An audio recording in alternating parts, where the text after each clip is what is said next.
What's going on, YouTube? It's your favorite clown, the prince of all clowns here. And today, I have a really deep topic I want to go into you guys about, and it is the changes that I want to see in Dead by Daylight. Now, we do know that the new patch update is coming out. It should be sometime in July, and I do like a lot of the changes in it. But these are some changes that weren't necessarily addressed, but I also would think would be really good and healthy for the game, and things that they necessarily didn't talk about that I personally would like to see. And I would definitely love to hear some insight from you guys. But nonetheless, let's get started with the list. At number one, I do believe that they should make kindred basekit. I have been arguing about this with many people on YouTube and a few friends of mine, and I think it would just be so much beneficial for solo queue for this to happen. To me, this is the weakest part of the game is solo queue. When you queue up in a lobby, you really are honestly flipping a three-headed coin on whether you're going to have a really fun game or an absolute nightmare. I mean, how many times have you been in solo queue and this happens? Yeah.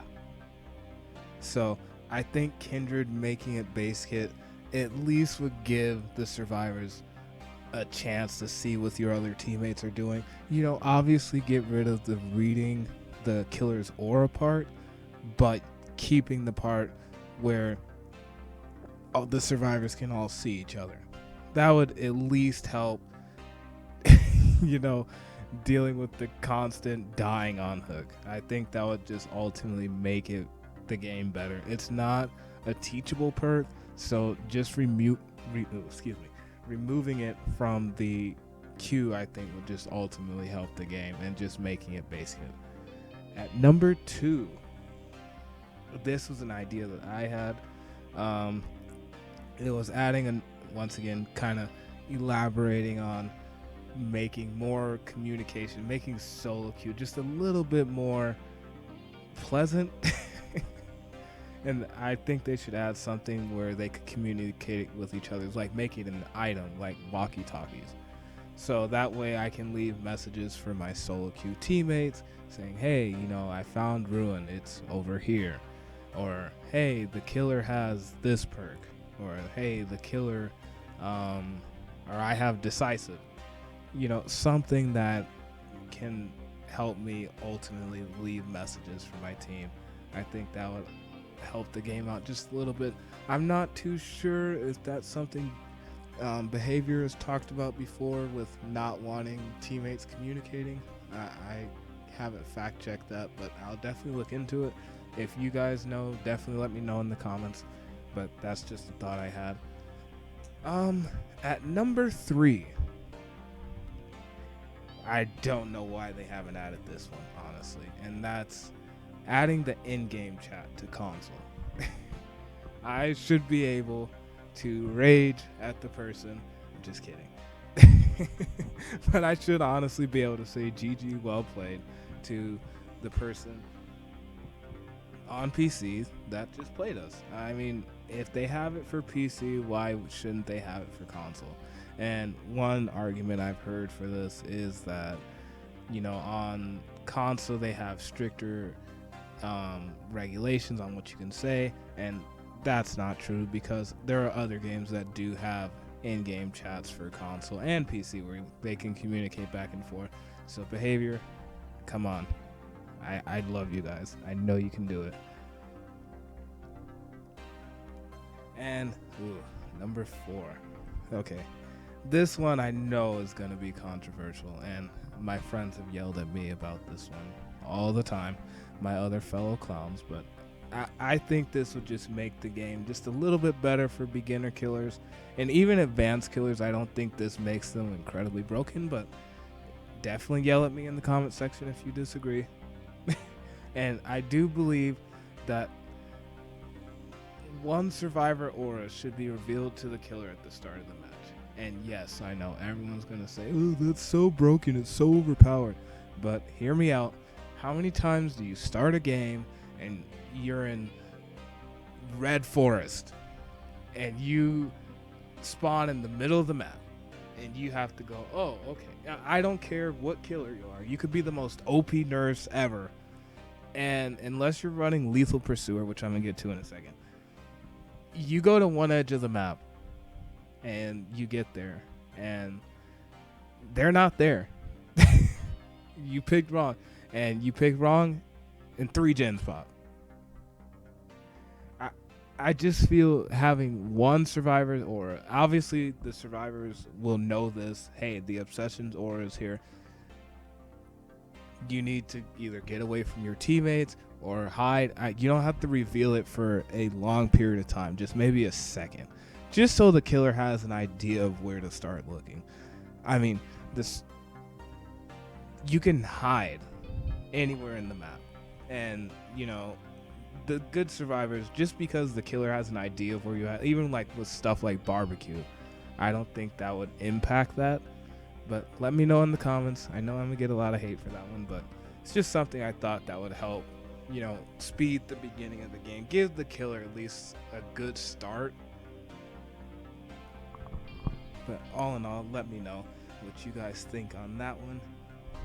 At number 5, this was something I thought would be really cool, and it's like a new game mode basically. So it's basically you get a random perk.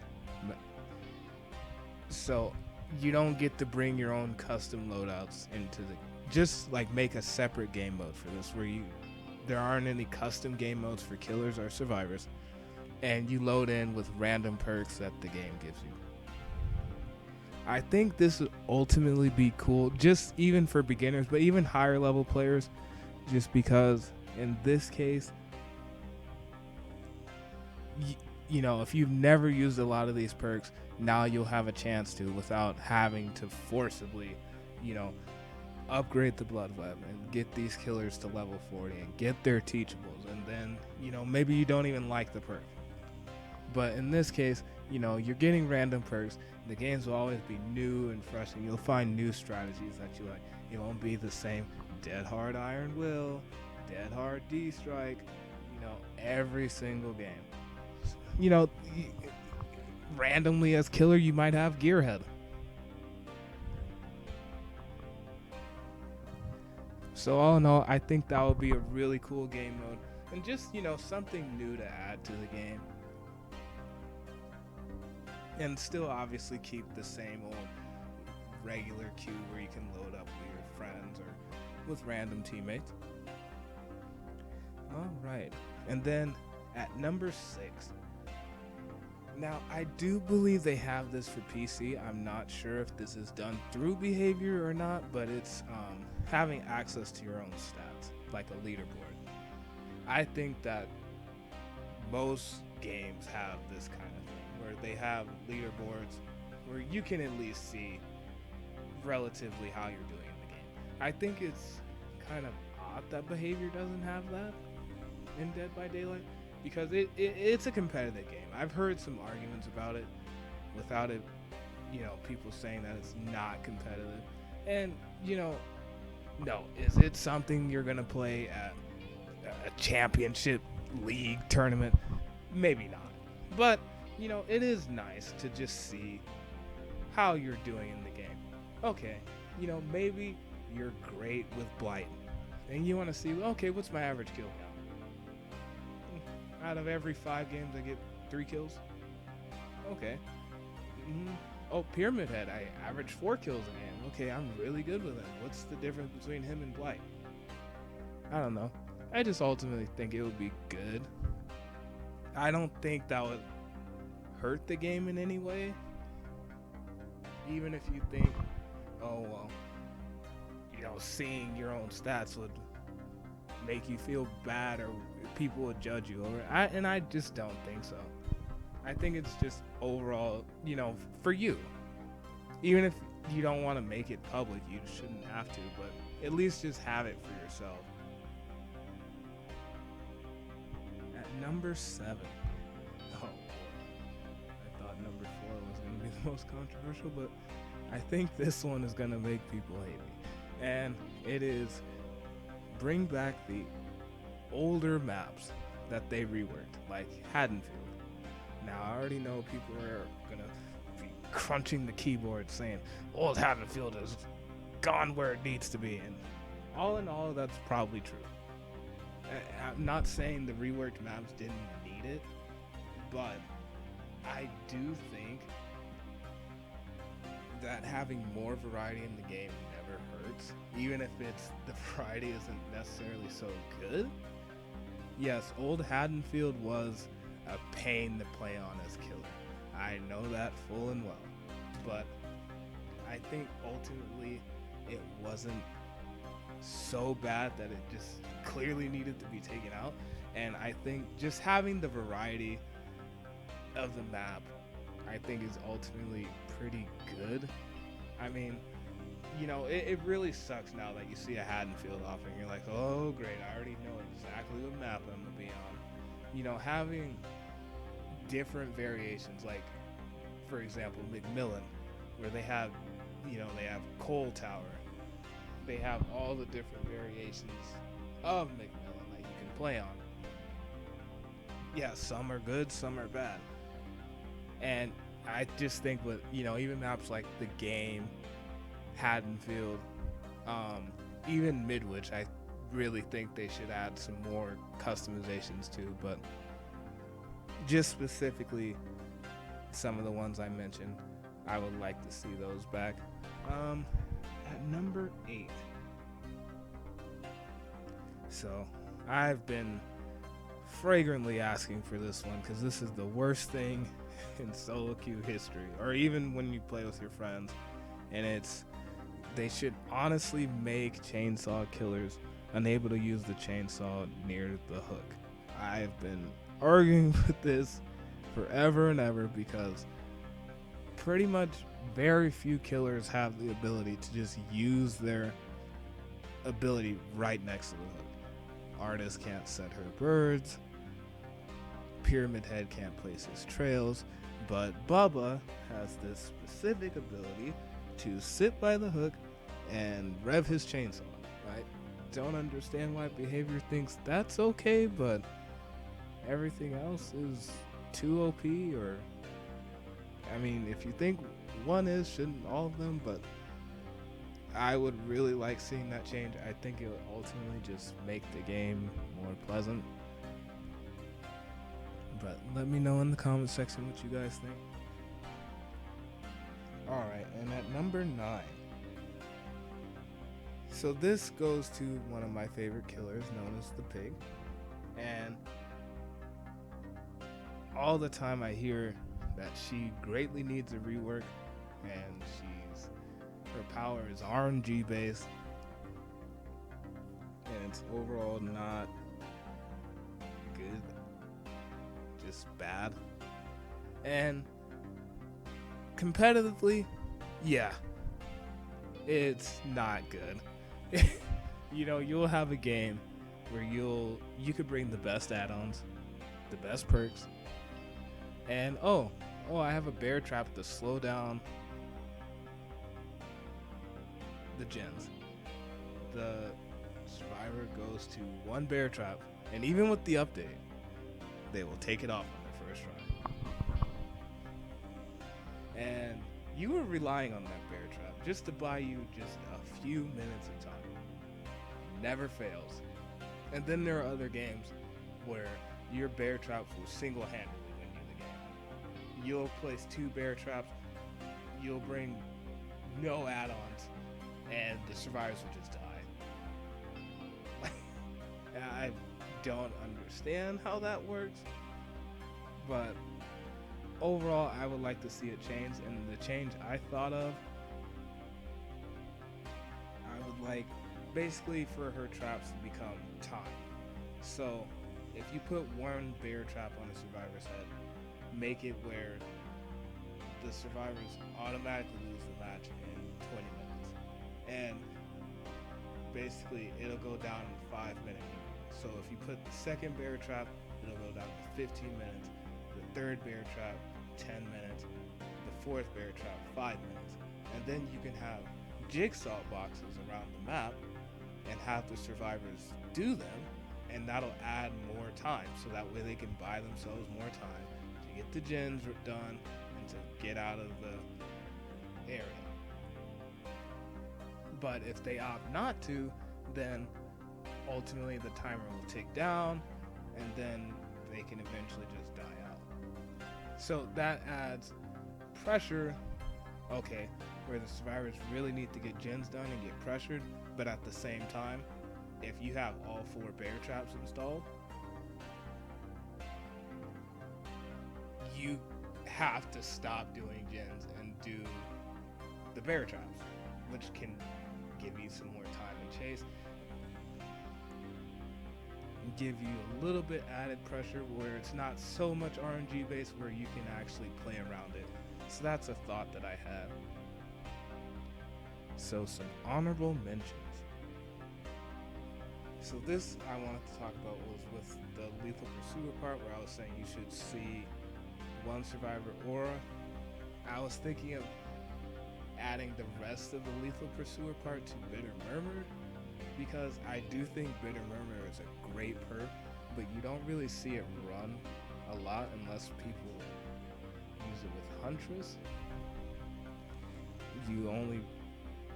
It is a fantastic perk, but I think this would just make it a little bit more viable. You know, if you make it, if you see all survivor auras at the start of the match, it's already an aura reading perk to begin with, so having it at the start of the match, I don't think will set it too over the top, but it will be good throughout the entire match. Because lethal pursuer, yes, it is a really strong perk, but I ultimately just think that giving it to you in the beginning, and it has no other benefits, which I know the update is changing that, but it just seemed too restrictive. I feel like it should give you something throughout the entire match, so why not just split it up and then make it into bitter murmur, so now you constantly get information throughout the entire match. That's just the thought I have. Most of these honorable mentions are just preferences. I don't think that need to be in the game, but maybe things that I personally like to see. Let me know what you guys think on that one. And then the change I would make for lethal pursuer, since I've taken everything from it, I think the killer should just get an alert when the gen is touched for the first time. So there are 7 gens in the map. When a survivor touches it the very first time, the killer should just get an alert. It sounds kind of broken, but maybe you don't tell the killer which gen it is. You just know exactly when a gen got touched for the first time. So that way they'll know, okay, hey, I don't know which gen it is, but I do know a survivor is working on it, and it's one that they haven't touched yet. I don't think that would over necessarily break the game. I think that would just ultimately help, whether it's newer players or experienced ones, you'll know when a survivor touched it one time. It's not a reoccurring thing, just for each gen you get an alert one time. Okay, so they touched this one, but you don't know which gen it is, you just know they're working on it. Alright, and then for number 10, this is one I think that would be a really cool addition. I've actually heard a few streamers talk about this one, and it is the custom map making. And I just think that's an awesome idea, where you can make your own maps, and all really behavior would have to do is just make like basic like blueprint structures, like, okay, for example, you want a T&L wall, or you want a killer shack, and then you can choose like the size of the map, like small, medium, large, and then, you know, just basic things that you can play with your friends. I just think that would be really cool to have into the game, and ultimately it would only make things better, in my opinion. Just add some more variety of things that you can do, so it's not, you know, the same old queue all the time. But all in all, that's all I have for you guys. Wow, it's been 20 minutes. But That was great. Let me know what you guys think in the comment section. What changes you guys would like to see. If you hate my changes and say, God, you have no idea what you're talking about, let me know in the comment section. And yeah, hey, if you guys like this kind of content, I gladly would love to make more. Give me some suggestions down low. And until then, stay clowny. See you guys later.